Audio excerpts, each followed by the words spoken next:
छोटे से गांव में अरहम नाम का एक लड़का रहता था। अरहम बचपन से ही बहुत ज़हीन और जुस्तजू करने वाला था। वो हमेशा नई बातों के बारे में सोचता और सवालात पूछता रहता। इसकी सबसे पसंदीदा बात वक्त था। वो अक्सर अपने दादा के पास बैठकर उनसे वक्त के बारे में मुख्तलिफ कहानियां सुनता। दादा, जिन्हें गांव के लोग हकीम साहिब कहते थे, न सिर्फ एक माहिर मुअल्लिफ थे बल्कि फलसफा और तारीख के बारे में भी बहुत इल्म रखते थे। अरहम अपने दादा से हमेशा ये पूछता, दादा, क्या कभी ऐसा वक्त आएगा जब हम माजी या मुस्तकबिल में जा सकें? दादा मुस्कुरा कर कहते, अरहम, वक्त का राज बहुत गहरा है। वो एक दरिया की तरह है जिसमें हम गोता लगा सकते हैं, मगर जो इसमें बेएहतियाती से छलांग लगाता है वो डूब सकता है। अगर तुम वक्त को समझने की कोशिश करोगे तो तुम्हें जिंदगी के तमाम राज मालूम होंगे। अरहम इन बातों को बहुत संजीदगी से सोचता और अपने ज़हन में मुख्तलिफ सवालात की फहरिस्त तैयार करता।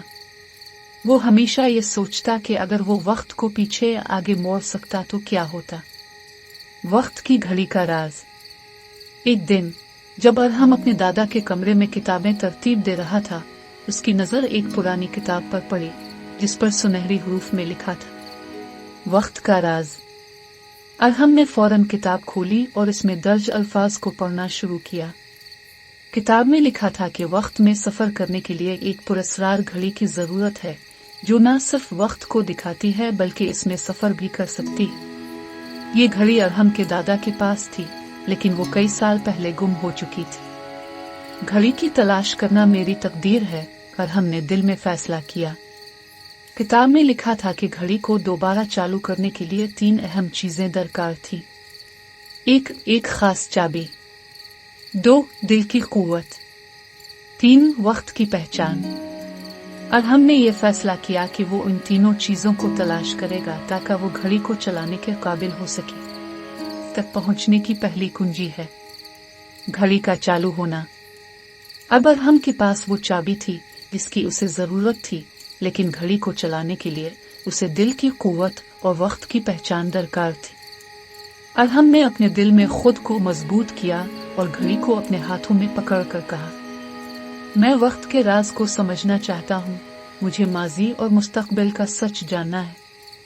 इसकी यह आवाज जैसे घड़ी के अंदर की ताकत को जागिरती थी। घड़ी की सुइयां हरकत में आए और अचानक एक रोशन दायरा उसके सामने नमूदार हुआ। घड़ी में से आवाज आई, कहाँ जाना चाहते हो? माजी, हाला मुस्तकबिल। अरहम ने बेखौफ होकर कहा, मुझे माजी में ले जाओ। चंद लम्हों में अरहम ने अपने आप को एक और वक्त और जगह में पाया। वो एक कदीम गांव में था जहां के लोग मुख्तलिफ लिबास पहने हुए थे और यहाँ का माहौल बिल्कुल मुख्तलिफ था। माजी का सफर। अरहम ने गांव की गलियों में चलना शुरू किया और लोगों की रोजमर्रा जिंदगी को देखने लगा। वो बहुत हैरान हुआ कि ये गांव बहुत सादा और कुदरती था।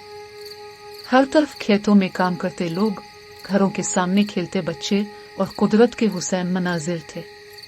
वो एक बूढ़ी औरत के पास आया जो दरख्त के नीचे बैठी हुई थी। इसने अरहम को देखा और कहा, तुम वक्त के मुसाफिर हो, सही पहचाना। अरहम हैरत से बोला, आपको कैसे पता चला?